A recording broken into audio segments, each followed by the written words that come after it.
ছোটবেলায় পরীক্ষা দিতে যাওয়ার আগে যা যা ভাবতাম। কাল আমি লাল কাটা দিয়ে চুল বেঁধে গেছিলাম, তাই পরীক্ষা খুব ভালো হয়েছিল। আজকেও আমি লাল কাটা দিয়ে চুল বেঁধে যাব, তাহলে পরীক্ষাটা খুব ভালো হবে।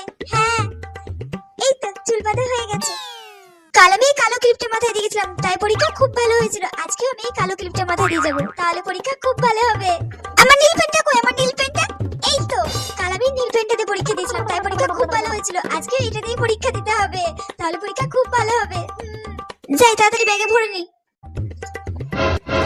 কালকে তুমি না খেয়ে পরীক্ষা দিয়েছিলাম, তাই তো পরীক্ষাটা খুব ভালো হয়েছিল। আজকে আমি না খেয়ে পরীক্ষা দেবো, তাহলে পরীক্ষাটা খুব ভালো হবে। কালকে আমি এই সাদা ফুলটা নিয়ে পরীক্ষা দিতে গেছিলাম, তাই তো পরীক্ষাটা খুব ভালো হয়েছিল। আজকে আমি এই সাদা ফুলটা নিয়ে পরীক্ষা দিতে যাবো, তাহলে পরীক্ষাটা খুব ভালো হবে।